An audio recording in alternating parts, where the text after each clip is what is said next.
Sommer, og det er ikke bare blevet sommer, det er jo faktisk blevet hedebølge. Op mod 30 grader har det været de sidste par dage, og det fortsætter i hvert fald en uge endnu, så vidt vi kan se. Ja. Så i dag har vi spurgt Louise, om hun vil fortælle lidt om, hvordan dyrene klarer sig i varmen. Ja. Og du har lovet at fortælle lidt om, hvordan dyrene selv gør, og hvordan de har tilpasset sig, og hvad de sådan kan gøre for at slippe af med varmen. Og så har du lovet at fortælle lidt om, hvad vi gør herinde for dyrene. Ja. Og så har du faktisk også lovet at give os nogle gode råd til noget, vi kan lære af dyrene. Gode tips og tricks. Ja, godt. Så skal vi ikke bare gå i gang? Fordi vi har en del, vi skal nå. Og, vi skal rundt i haven. Ja. Og vi er startet her ved kamelerne. Ja. Og det er der en god grund til. Det er meget oplagt, at vi starter dagens tur ved kamelerne, fordi at, det er jo absolut nogle af mestrene, når vi snakker om at have det varmt. Ja. De lever altså i nogle områder, hvor der kan blive op til omkring 50 grader. Så de har altså fået nogle ret vilde tilpasninger. Godt. Vil du lad os komme i gang? Skal vi så ikke gøre måske den første ting? Ja. Gå ind i skyggen? Jo, det er faktisk rigtigt, fordi det hjælper jo en lille smule. Det hjælper i hvert fald noget på varmen, og du har også stor t-shirt på i dag. Så lad os prøve lige at gå herover i hjørnet, så kan vi også se kamelerne måske lidt bedre, fordi de har altså også fundet de gode skyggepladser inde i anlægget i dag. Og vi har vores to, der ligger herovre, altså dæser lidt. Men kamelerne, de skal jo klare sig ude i de her ørkenområder, hvor der altså bliver sindssygt varmt. Så der har de nogle gode tricks i hjernet.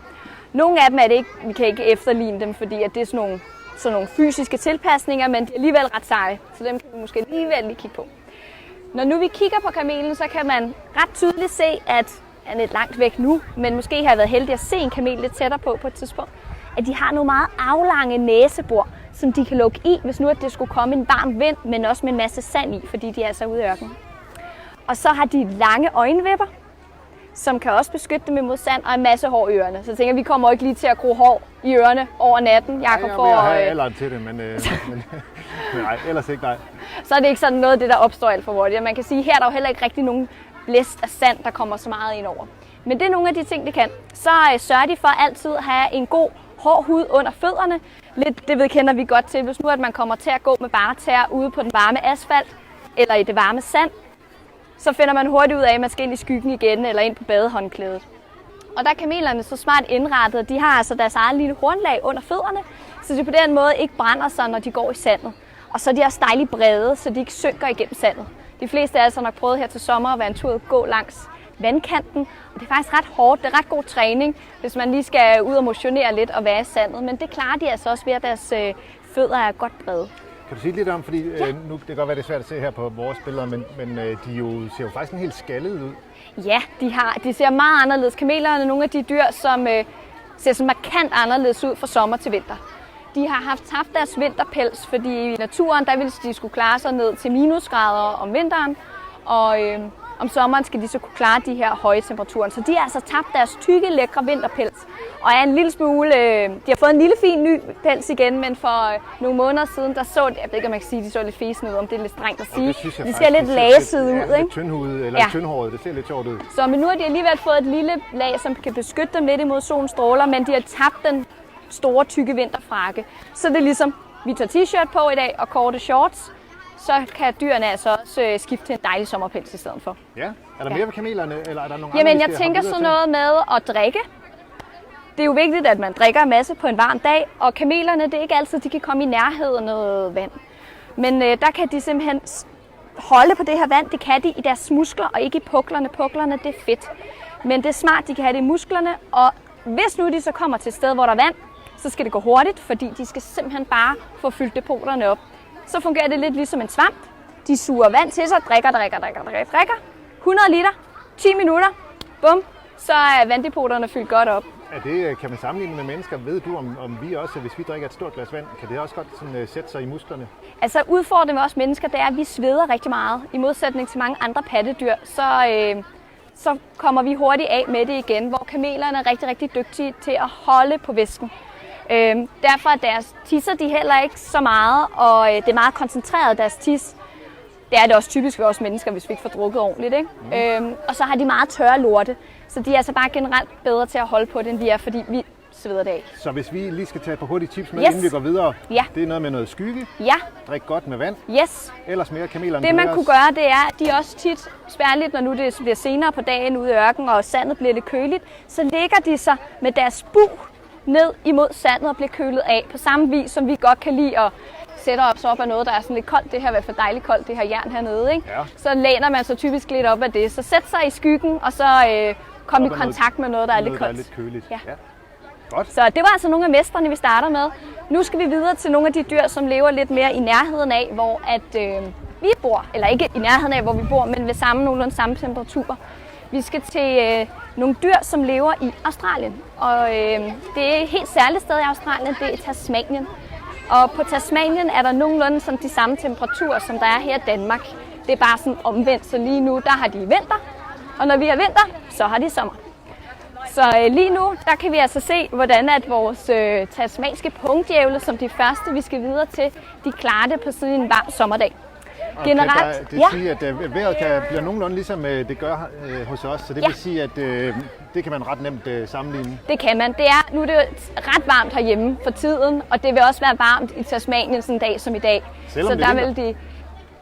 Nej, okay. Der har du lige lyttet godt efter, Jakob. Men hvis du havde været sommer, så vil en dag som i dag også være rigtig varmt for dem på Tasmanien. Og hvad er det så, de kan, vores djævle? Jamen, djævlene, de kan noget helt særligt, og fordi... kommer der lige en larmende der, fordi det vil vi helst ikke gå glip af. Nej. Så vi, Men det, jeg lige kan sige indtil da, det er, hvis det er sådan lidt smålunt. Skal vi se, om vi kan finde nogle tasmanske pungdjævle herinde. At hvis det er sådan lidt smålunt, så kan de faktisk godt lide at ligge og solbade. Men se, der kommer faktisk en løbende her. Men som en dag som i dag, der er det måske lige lidt for varmt til at solbade. Nu kunne jeg hurtigt konstatere, at det højst sandsynligt var en hund, der løb forbi her. Det var måske lidt svært at se, når det er lidt mere grynet for jer derude. Men grund til, at jeg kunne lure, at det måske var en hund, det var, at hannerne de har et helt særligt trick, når nu de sveder. Fordi det er sådan, der er nogle ædler dele, som skal sørges for. Nu kommer der lige en til her. Og holdes kølige. Man kan sige, når de bevæger sig. Ædler dele. Deres testikler, de skal simpelthen holdes kolde. Ja. Og samtidig så er det også en god måde at blive nedkølet på. Så de kan simpelthen sænke deres testikler, så de hænger nærmest helt nede ved jorden. Det kan de også gøre, hvis de generelt bare slapper af. Men det er altså et ret smart trick, så nærmest så hænger de fuldstændig ligesom i en snor under dem, de her testikler. Genialt. Ja. Det er et godt trick. Det er et ret godt trick, men man kan sige, det er sådan noget, måske bare igen ikke har så meget tøj på og få lidt mere luft til. Ikke? Det kender man da fra andre arter. Ja, det kender man fra andre arter. Hvor er det smart. Ja. Men man kan sige, lige når de løber rundt på den her måde, så er det ikke sikkert, at de vil have dem helt nede, fordi det bliver alligevel lidt upraktisk. Det tænker jeg også ville være, det vil være lidt et selvmål på en det ville det lidt, ikke? Så du tænker, det er måske faktisk hunderne, der drøner rundt der, og hannerne, jeg de tror, ligger så... Ja, det kunne nemlig være, at de lå og daste. Og prøv lige at se, der er faktisk en anden, der ligger og daser hernede, fordi nogle andre, der hører til her i det område ved Tasmanien, det er vores kænguruer, vi har nede. Og det er østlige grå kæmpe kænguruer, eller det, man kalder forester kangaroos. Og de er særligt tilpasset til livet på Tasmanien, ved at de har en lidt tykkere pels. Og det betyder så også nu, at de er i en sommerpels, men man kan stadig godt se, at de er ret tæt i pelsen. Så de har fundet sig en god skyggeplads her. Man kan se hende, der ligger derhenne. Ja, der er en, der ligger alligevel lidt i solen der. Men ellers her, ja. Prøv lige at se, der er nogle ben, der lige stikker ud af pungen dernede. Kan du få fat i det, Jacob? Ja, det er godt se. Ja. Så der er altså en unge, der også må have det ret lunt derinde i pungen, ikke? Jo. Så, men det, de højst sandsynligt ligger og gør nu, det er, at du kan se hende, der lå med pungen der også, hende, der ligger hernede. De ligger men har ret meget hud ned imod sandet, og det er formentlig rigtig dejligt koldt. Så der kan de bruge lidt, ligesom ved kamelerne, kan de lægge sig noget køligt og lade sig køle af på den måde. Så det er noget med at, hvad skal man sige, få huden mod noget, der er lidt mere køligt? Ja. Det, der så kan være udfordring, det er, hvis man er et sted, hvor der er så varmt, at man ikke bare kan komme af med varmen ud til luften. Det kan vi godt lige gå rundt om her. Det er, at man så i stedet for, så må man bruge noget sved, til man ligesom kan komme af med varmen. Så det når sveden den fordamper, så kan vi komme af med varmen. Altså mennesker? Det vil også mennesker, lige præcis, så vi kan bruge vores sved. Det der bare er, tænkte du, vi skulle lidt ned ind i, Jacob, eller? Det er lige lukket nu, der er en reparation. Men der er ikke særlig mange af pattedyrene, som sveder på samme måde. Måske kender I det fra hunde. De halser, men de har også sved faktisk under poterne. Så de kan være samlet nogle specielle steder hos nogle af dyrene. Og lige her ved kænguruerne, de har heller ikke... Nu fik jeg ikke fat i det hele. Ja. Du siger, at vi sveder for at slippe af med varmen, ikke? Ja. Men det kan de ikke. Nej, de kan ikke svede på samme måde. Så det kænguruerne må gøre, de må ligesom lave deres eget vand, så de kan komme af med varmen. Fordi når vandet fordamper, så kan de svede, kan man sige. Typisk så er det sådan, at kænguruer, og det er særligt dem, der lever ude i ørkenen, de store røde kænguruer, men vi ser også, de gør det, vores kænguruer herinde. Det de gør, der er så smart, det er, at de tager deres underben, og så slikker de dem simpelthen, så de bliver fuldstændig våde. Det ligner nærmest de helt sorte, fordi det er helt gennemvædet, så man kan nærmest se sådan helt ind til huden. Og det, der så sker, det er, at samtidig så hæver deres blodår op, så de får en masse blod ud mod huden. Og så når det her savl, det ligesom fordamper, så bliver der dejligt koldt derinde, og så får de kølet deres hud af. Så derfor ligger de sådan lidt sjovt og har savlet på armene, og sidder inde i skyggen og bliver på den måde kølet dejligt ned. Det er ret smart. Det er ret smart, og man kan jo faktisk prøve det. Hvis der er nogen andre, der er mod på jer det derude, så kan I jo lige prøve at slikke på jeres underarm. Men eller... det er jo også, fordi nu vasker vi jo ret meget hænder lige for tiden, ikke? Jo. Så altså, er det ikke noget med, at man ligesom kan sige, nu vasker jeg hænder, men jeg pjasker også lige lidt vand Præcis, på underarmen? Det er nok det bedste, særligt som coronatid, det er, at når næste gang I vasker hænder, så prøv lige at tage vandet her op af underarmen, og prøv at mærke, hvor dejligt koldt det er. For det første få det kolde vand op, men også efterfølgende, når det ligesom fordamper hen over jeres arme, så kan I mærke, hvordan det er at være kænguru og leve ude, hvor det er rigtig du har allerede givet os 2 gode tip. Det er noget med at søge skygge, og så få, hvad skal man sige, huden mod noget koldt. Ja. Lad kroppen selv også regulere lidt, hvis man nu er en mand. For det, du fortalte om djævlene, det er ikke alle, der kan det, men nogen kan. Ja. Og så putte noget koldt på underarmene for at køle blodet. Ja. Hvordan det der med at køle blodet, er det noget med, det er der også andre, der gør? Ja, det er der nemlig også andre, der gør. For nu dem, jeg kigger på indtil videre, og nu taler jeg som os mennesker, vi er jo pattedyr, og skal sørge for, at vi har den samme sådan kernetemperatur, så vi ikke får feber og får det rigtig, rigtig skidt. Og det er der en anden dyreklasse, der er, og det er fugle, så de skal også sørge for, at de har den samme temperatur. Og vi har nogle fugle herhenne, som vi ofte får spørgsmål til som i dag, hvordan de klarer det. Det er nemlig vores pingviner. Fordi typisk så ser man pingvinerne for sig nede i Antarktis, hvor det er møghamrende koldt. Ja. Men rent faktisk så er det kun omkring 3 ud af 17 pingvinarter, der lever nede i sådan høj Antarktis, hvor det er sindssygt koldt. Så lad os lige prøve at gå hen og se, om vi kan få sådan et nærbillede af vores, og hvad er det, vores pingviner er? Humboldt-pingviner. Det er Humboldt, ja. Og der skal man en tur til til Chile og Peru. Langs kysten, der vil man altså møde Humboldt-pingvinerne. Og lige nu, der bruger de rigtig, rigtig meget tid på at være i vandet og plaske rundt. Ja, undtagen de der gutter, de står jo faktisk bare. Ja, de står lige deroppe, og det kan I se, der mangler nogle aftegninger på mange af dem. Det er fordi, det er unge. Og så er der også nogle af dem, som ser en lille smule pjevse ud for tiden. Altså deres fjer stritter lidt ud til alle sider, og de har steder, hvor de mangler fjer. Og det er simpelthen fordi, de er i gang med at skifte deres fjerdragt. Så de kan få en fin, ny, lækker fjer. Så de stikker fødderne i vand og bliver afkølet på den måde, men du har også noget mere, ikke? Ja, fordi at pingvinerne, det her med at skulle kunne komme af med varmen, det er rigtig, rigtig svært, når man har sådan en rigtig tæt, fin fjerdragt, som de har. Mange fugle kan puffe sig op og på den måde få luft ind. Men pingvinerne, de er så sindssygt smarte, Humboldt-pingvinerne, ved, at hvis nu man kigger på deres snæb, så kan man se op ved enden af deres snæb, der er de helt bare. Der kan man se deres hud. Og i dag, der kan jeg i hvert fald se på den der voksne, der står længst, der pusser sig lige nu nede ved maven, at den er helt pink op ved hovedet. Og det er altså ikke fordi, den sidder og blusser og er forlegen, eller at den har fået for meget sol. Det er simpelthen fordi, lige nu har den ekstra meget blod ude i det her område, så den kan afgive varme. Så den kan simpelthen få blodtilførelsen forøget op til det her bare område og slippe af med varmen. Så man kan sige, at de gør både noget, hvad skal man sige, de selv gør ved at hoppe i vandet og blive kølet af, men der er også noget, hvad skal man sige, deres krop faktisk bare sørger for lige at præcis, gøre for dem, ikke? Som er sindssygt smart indrettet, og de på den måde kan klare det. Så altså suser rundt i vandet hernede. Så hvis vi lige skal tage et godt råd med fra dem, kan vi lære noget af pingvinerne? Altså jeg tænker, det her med at dase lidt i vandet, og så tage en tur i Bølgenblå en gang imellem, det tænker jeg, at der er mange, der også godt kan lide at dase med i dag. Ja. Det er altså et godt tip, og på den måde de køler ned. De gør også det, at de finder de dybeste huler herinde, hvor der er rigtig køligt. Og det er jo også typisk det, vi gør, hvis vi kommer indenfor. Vi sørger for at få kølet det godt ned derinde, ikke? Ja. Så vi sørger for, at vores kropstemperatur ikke bliver for høj. Og det der jo så er ved pingviner, det er, at de kan få ekstra blod op omkring det her område ved hovedet. Men der er nogle andre dyr, for eksempel en tukan, har et lille tukannæb her. Og tukanen, den har ikke bare et område heroppe, hvor den kan sende ekstra blod i.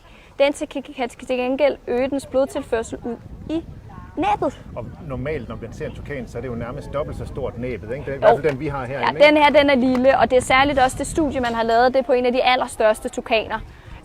Hvor man har kunne se, at hvis man nu kigger på et varmekamera, så man simpelthen se, at det er helt varmt ude i næbet. Det er altså fordi, den øger blodtilstrømningen derud, så den kan slippe af med varmen. Så det er lidt samme teknik? Ja, det er bare næbet, i stedet for at her der er det så op ved huden. Ikke? Ja.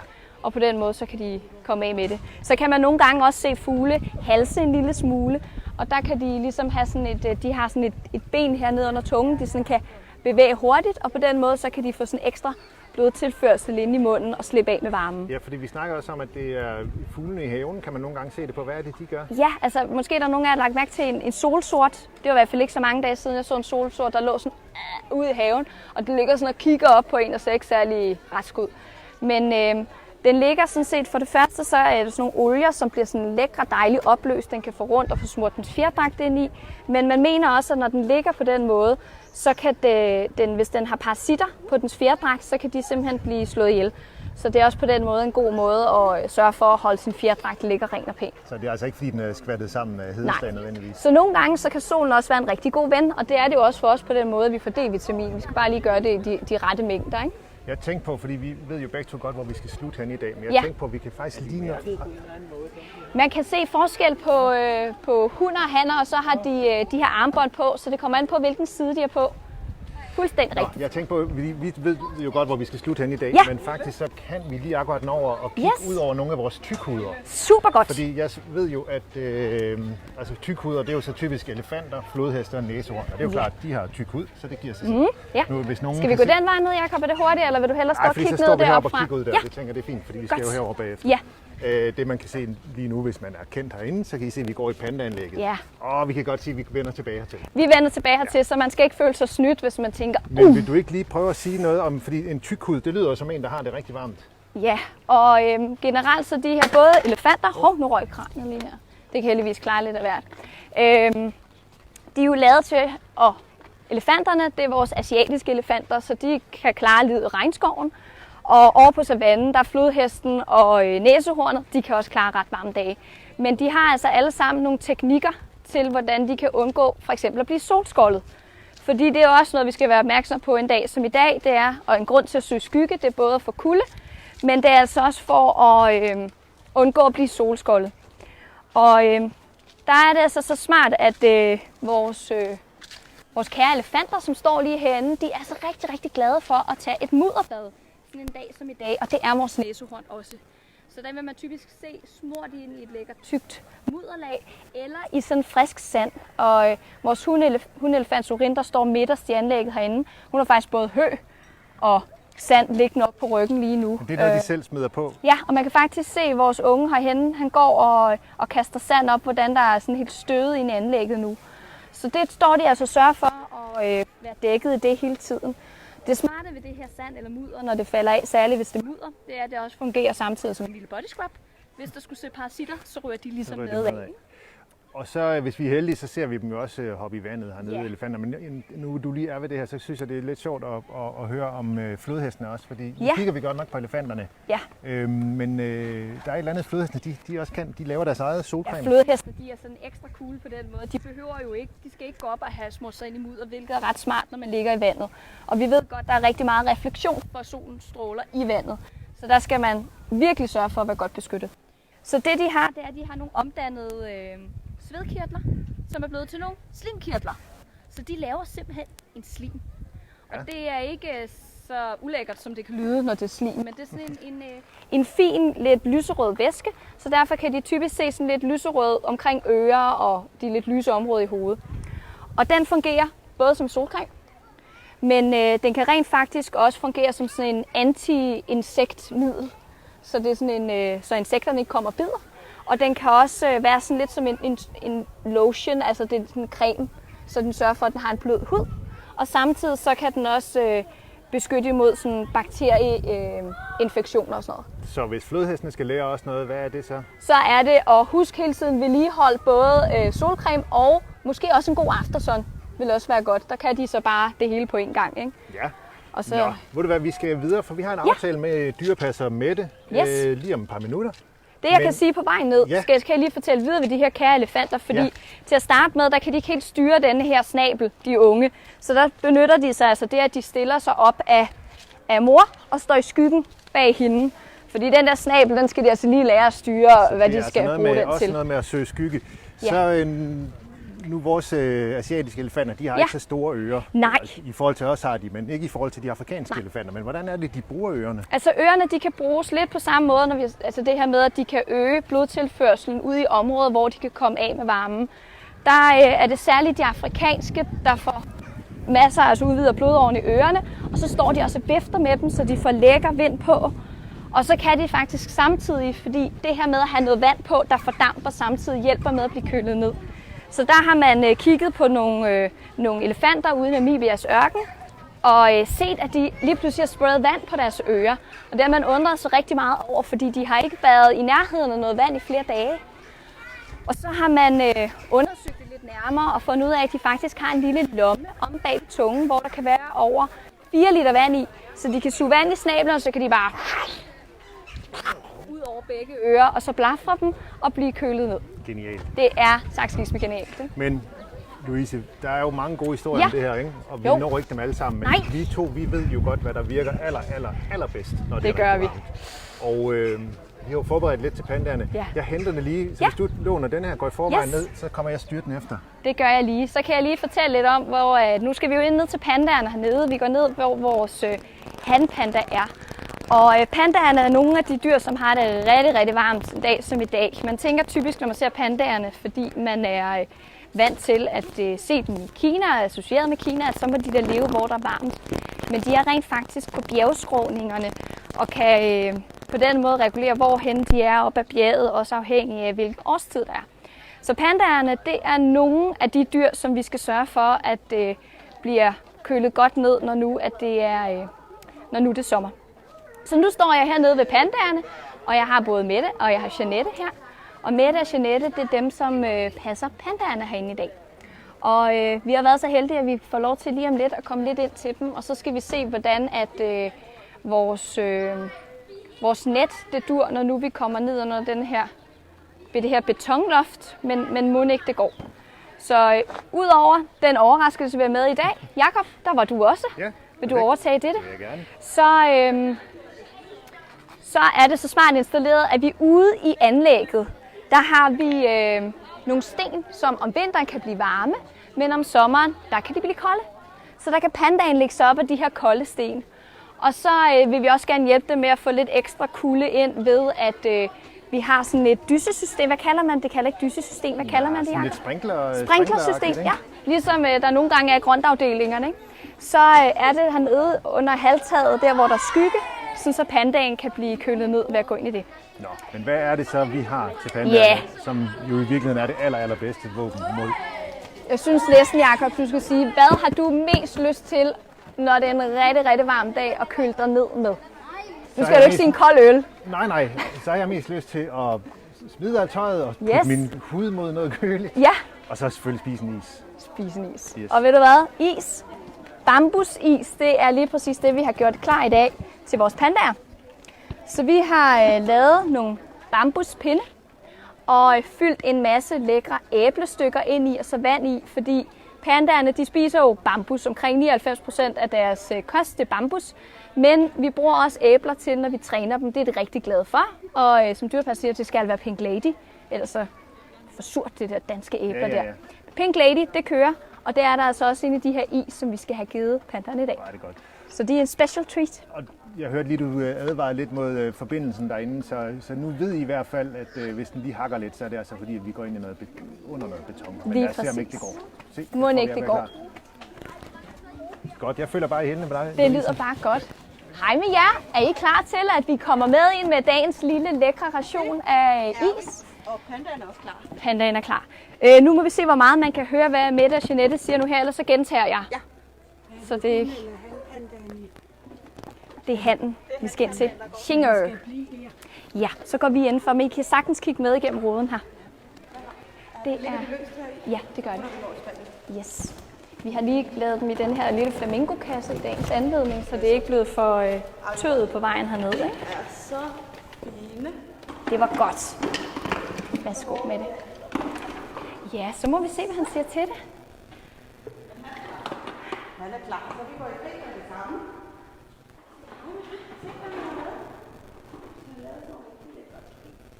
Så lugter vi lige til det. Er det okay?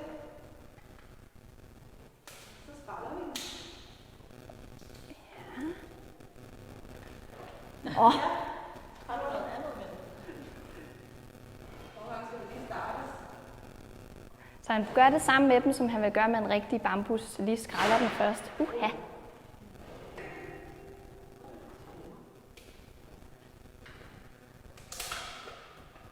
Så vi kan lige sige, at vi er altså inde i stallen lige nu. Så det er et område, man normalt ikke kommer, når man er herinde i Zoologisk Have, hvis I undrer jer. Nå. Ej. Jakob, har vi ikke gjort det godt nok? Jo. Men hun står med en af de andre. Ja, en af de store, men pandaerne er meget selektive, når de spiser. Og det kan være, at vi ikke er de bambuspinde, der har fået fat i, er en af dem, som ikke er en af de bedste. Pandaerne får tilbudt meget mere bambus, end de spiser. Og de spiser det, de kan lide. Og så er der nu, kan det være, at det er noget af det, der er blevet klippet fra. Men vi har ikke lukket det nu, kan vi se. Nå. Det er måske ikke så slemt. Og der er et eller andet, der dufter meget.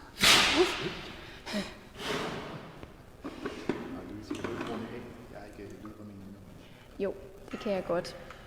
Så nu må vi altså se, om vores panda får sluttet af med og vil spise lidt af det hernede. Så men Jacob, nu fik vi kigget lidt nærmere på nogle forskellige dyr og fundet nogle tricks til, hvordan man kan køle sig ned. Og nu ser det også ud som om, at der er en, der alligevel får glæden af at få lidt koldt. Så hvis vi lige skal summere op, ikke, så er det jo noget med at søge skygge, og måske noget hvile midt på dagen. Ja. Så er det noget med at drikke godt, solcreme, Ja, og selvfølgelig spise masser af is. nemlig. Det tænker man godt gå og tage nogle gode dukker der, ikke også? Så god fornøjelse derude i varmen. Hyg jer.